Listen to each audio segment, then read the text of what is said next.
They handed me a check with more zeros than I had ever seen before. Her father pushed it across the polished mahogany table in his private study, his expression a mix of contempt and urgency. My wife sat next to him, 3 months pregnant, refusing to meet my gaze. Her mother stood by the window, arms folded tightly, staring out at nothing in particular. The arrangement was straightforward. Accept the payment, sign the divorce documents, vanish completely, and never mention what had occurred. They wanted me gone before the child was born, before their family reputation could be tarnished, before anyone could piece things together. I picked up the pen, glanced at the check once more, and smiled. Then I signed every single page without bothering to read a word. That same night, I boarded a flight and left the country. What they didn't realize was that I had already been preparing my departure long before their proposal. And what none of us understood was that the reality was far more tangled than any of us could have guessed. If you want to discover how this story concludes, and believe me, you absolutely do, hit that like button right now and subscribe to Voxistories. Because what unfolded next altered everything, and I mean absolutely everything. Stay with me until the finish. This is one tale you will never forget. Let me take you back to how it all started. I met my wife 6 years ago at a corporate gathering. She was stunning, self-assured, and came from wealth, the type of family whose name appeared on prominent buildings in the city center. I was an ordinary middle-class man, working diligently, trying to create something meaningful for myself. When she showed interest in me, I felt incredibly fortunate. We dated for a year, got married in a lavish ceremony that cost more than my yearly earnings, and for some time everything appeared ideal. But perfection is often just a cover hiding something decaying beneath the surface. The problems began to surface around 2 years into our marriage.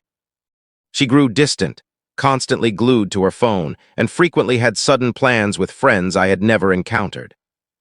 I attempted to discuss it with her, but she would dismiss my concerns, claiming I was being overly suspicious and too insecure. Her family had never truly welcomed me anyway. To them, I was the man who fell short, who lacked the proper background, who didn't belong in their circle. Family gatherings were uncomfortable, filled with indirect insults and patronizing questions about my job. I remained because I loved her, or at least I loved the version of her I had imagined. Then came the evening when everything collapsed. I returned home early from a work trip, hoping to surprise her. The house was mostly dark, except for the glow coming from our bedroom. I heard voices, laughter, and sounds that made my heart sink. I stood in the hallway for what seemed like an eternity, though it was likely only moments, trying to comprehend what I was hearing. When I finally opened the door, there they were. My wife and her coworker, someone she had mentioned casually before, someone I had never suspected. The expression on her face wasn't shame. It was irritation, as if I had disturbed something inconvenient. I didn't shout, I didn't smash anything. I simply turned around, grabbed my keys, and walked out. I drove to a hotel and sat alone in the darkened room, trying to decide my next move. The following morning, she called me in tears, pleading with me to return home, insisting it was an error and that it held no meaning. I asked her just one question: how long had it been going on? She fell silent. Then she confessed it had continued for nearly a year. A year of deception, a year of me being fooled, a year of attending her family dinners where they looked down on me while their daughter carried on behind my back. I told her I needed space to reflect. What I actually needed was evidence. I quietly reached out to a lawyer, began recording every detail, and started safeguarding my position. I knew her family possessed influence, connections, and authority. If this became a conflict, I had to be ready. 2 weeks later, she revealed the news she was expecting. My initial reaction was that perhaps this could mend our relationship. Maybe it was a reason to try again. Then she admitted the truth. She wasn't sure if the child was mine. Those words lingered in the air like venom. She had been intimate with him without precautions, and with me without precautions, and now there was a baby, and no one knew the father. Before I could absorb that, her family stepped in. Her father summoned me to his office, the same place where he had questioned me before approving our marriage, as if I were applying for a position. He skipped any small talk. He stated that his daughter had erred, that young people sometimes make poor choices, but that their family name needed protection. He mentioned that the other man was prepared to take responsibility, that he came from a respectable family, and that he was a more suitable partner anyway. Then came the proposal. A large sum of money in return for a swift, discreet divorce. No custody disputes, no DNA testing, no public scandal, just leave quietly. I sat there listening as he spoke about me like I was an issue to resolve, a blemish to erase. Her mother added that this was the best solution for all involved, that I could begin anew, and that the money could transform my future. My wife remained quiet, allowing her parents to bargain over my departure as if I were a failed business deal. Something shifted inside me at that moment. I realized I had no desire to battle for this. I didn't want to fight for a woman who had deceived me, for a family that had never valued me, or for a child who might not even be mine. I wanted to escape, and they were offering me an easy way out. So I smiled. I picked up that pen and signed every document they placed before me. They appeared relieved, clearly expecting stronger opposition. Her father shook my hand as though we had just finalized a profitable deal. Her mother even smiled. My wife finally looked at me, and I noticed something in her eyes, perhaps remorse, perhaps release. I no longer cared.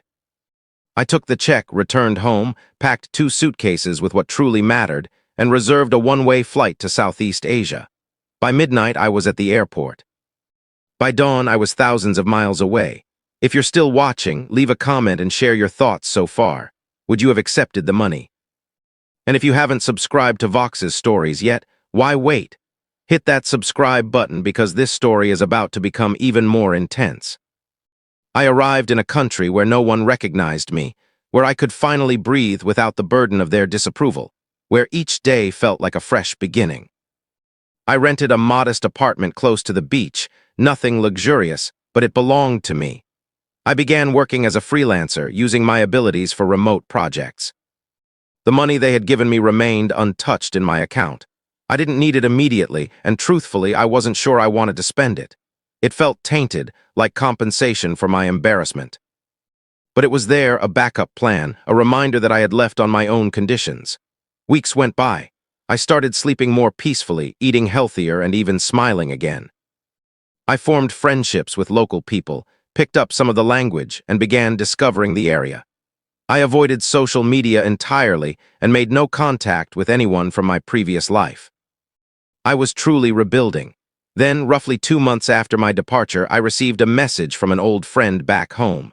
He thought I should be aware of something. Apparently, my ex-wife and her partner were organizing a grand wedding. Her family was sparing no expense, turning it into a major social occasion, complete with newspaper announcements and the full spectacle. She was now about 5 months pregnant, visibly showing, and they were presenting it as a lovely romance. 2 people who had discovered each other and were beginning a family together. I laughed when I read that. A love story. They were rewriting the past, completely removing me from the picture and transforming their infidelity into some kind of fairy tale. My friend also shared another detail. There were rumors circulating at social events. Some people noticed the timeline didn't match, knew she had still been married to me when she became pregnant, and understood this wasn't as straightforward as they claimed. But wealth and influence can shape stories, and her family had both in abundance. I was about to set my phone aside and return to my calm new life when another message arrived. This one came from an unfamiliar number. It was short. You might want to look at this. Attached was a photograph of a medical record. I enlarged the image, trying to read the text. It was a prenatal paternity test report. My hands began to tremble as I examined the information. The test had been conducted at a private clinic, likely at the family's request, to ensure everything was settled before the wedding. But the outcome was far from settled. The baby was not his. According to the DNA results, the man she was preparing to marry, the one her family had approved as the proper substitute, was not the biological father.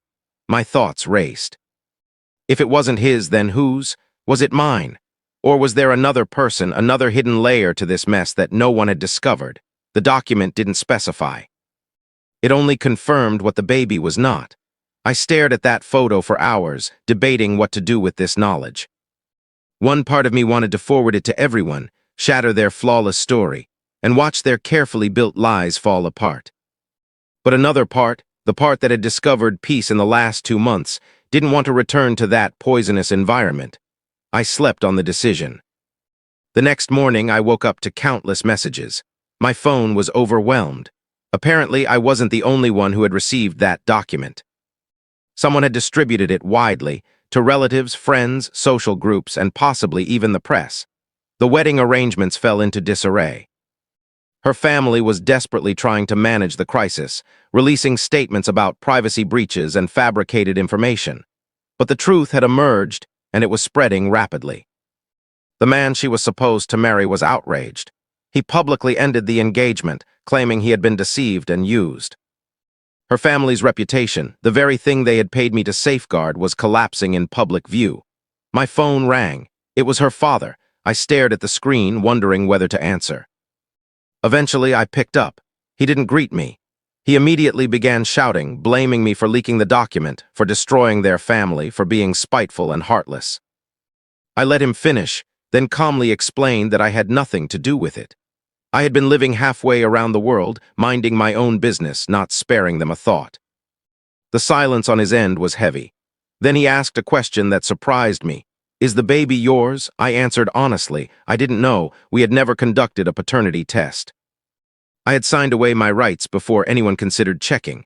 There was a long pause, then he ended the call. For those of you still here, make sure you're subscribed to Vox's stories and tap that notification bell. Share this video with anyone who enjoys a compelling tale, because we've only reached the most exciting section. Days afterward, I received another call, this time from a lawyer acting for my ex-wife. They wanted to discuss arranging a paternity test. If the child turned out to be mine, there would be legal consequences, financial obligations, and custody matters. Everything I had signed might not stand if it emerged that I was the biological father, and had been pressured into surrendering my rights under misleading circumstances. I told the lawyer I would consider it. Honestly, I was unsure what I wanted.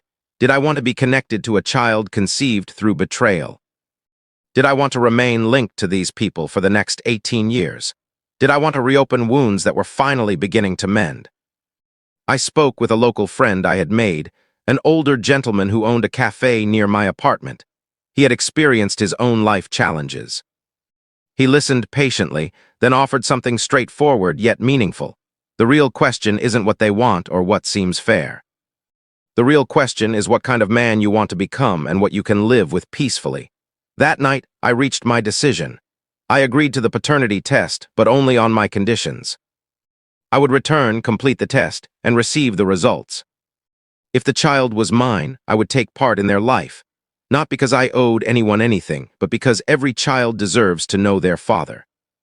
If the child wasn't mine, I would leave forever with no remaining doubts or possibilities. The flight back felt dreamlike. I had departed in the dead of night like someone fleeing. Now I was returning openly, in full daylight, holding complete control. The test was arranged at an independent medical center. When I entered, she was already waiting, clearly pregnant now, appearing exhausted and anxious. We exchanged no words. The process was simple, a quick cheek swab for me and a blood sample for her.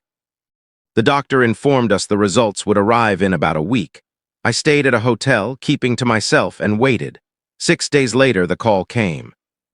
The doctor requested I visit his office to review the results in person. My heart raced as I sat across from him. He opened the folder and looked at me with an expression I couldn't easily interpret. Then he spoke the words that shifted everything once more. "You are not the biological father." A rush of feelings hit me, relief, sorrow, bewilderment. If it wasn't me and it wasn't him, then who? The doctor continued.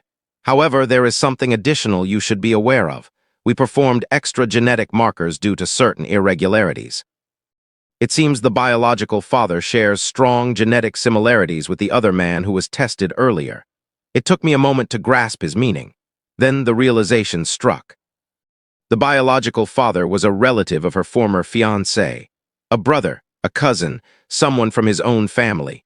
The situation was even more complicated than anyone had imagined. She hadn't only been involved with one man. She had been seeing someone else from the same family, and no one had known.